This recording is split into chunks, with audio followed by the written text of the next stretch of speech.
Mbote na bande kobo mesana kolanda biso bozalaka branché sur la 3W radio télévision lisolo ezali toujours yabino DSV Diana sur le foot de Foupertal moto toujours na kati ya bato lelo ezali lelo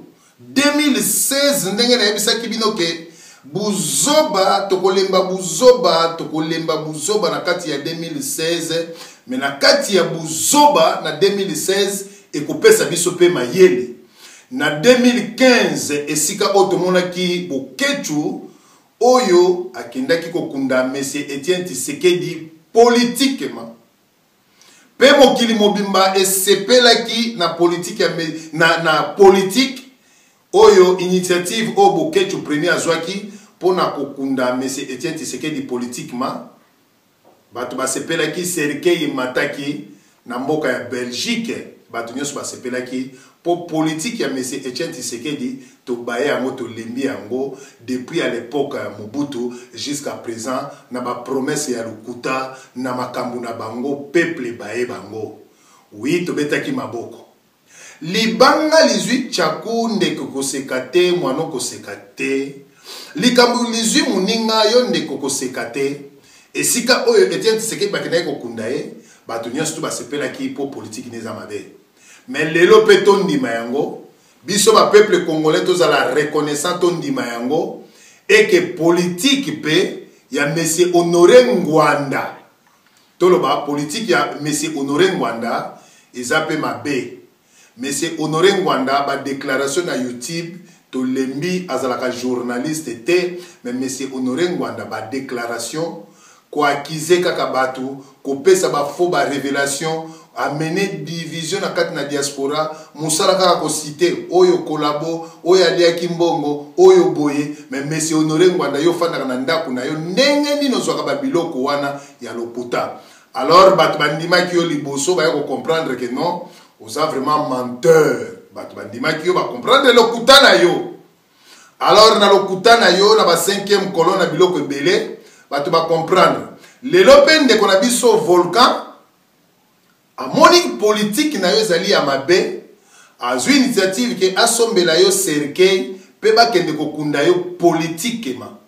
alors bandeko bosepelaki na oya Etienne Tshisekedi ya monsieur Honoré Ngwanda pe bosepela na yango ngana azali kobenga bandeko ebele boya jour ya enterrement jour ba komema Serkei bakende kokunda monsieur Honoré Ngwanda parce que ba révélation ba secret ebimi ya trop. Il travaille avec M. Joseph Kabila. Donc, à travers M. Joseph Kabila, il y a moi même division dans la diaspora. Et ça a ma déclaration. Toujours alors, Batata Oemi désormais 2016, M. Etienne Tshisekedi politique n'a fini.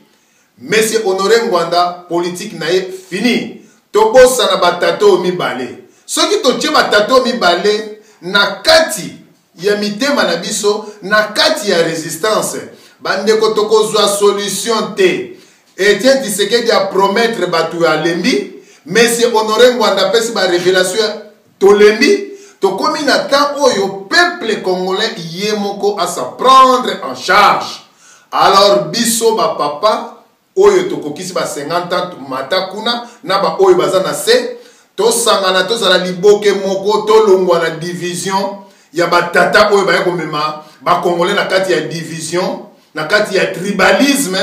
to sala front moko na kati na diaspora to senga na ba pardon oyo a blessa muninga to kangama liboke po eke to longa monsieur Joseph Kabila mais ce qui to landika ka batata oyo mibale Kabila ofanda na pouvoir des années tokotambola na banzete awa tokogumba mama Congo awa parce que ba politique na bango ezali lelo alobi bo elobi a changer Etienne Tshisekedi na kokende dialogue te akei na kokende te akei azalo kola caméléon oyo a changer ba couleur mais c'est Honoré Ngwanda ba révélation kaka azali lokola caméléon oyo a changer ba couleur tobo sala batato mibale nazali ko benga bino ebele boya jour ya enterrement ya monsieur Honoré Ngwanda tokunda ye batato mibale tokunda bango tobosala bango na vie na biso makambo ba détruire jeunesse des années année 2016 année ya vérité polele polele. Moto nyonso to azali na mato ya koyoka ayoka.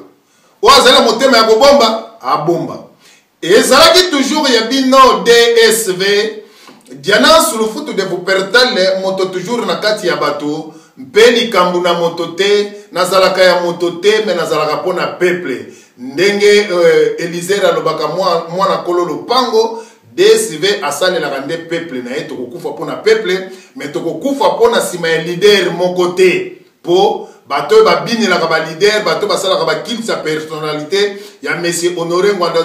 to ya Etienne Tshisekedi botika ngona 2016 o boza batata boyokaka pe soni bino moko botelema bosa prendre en charge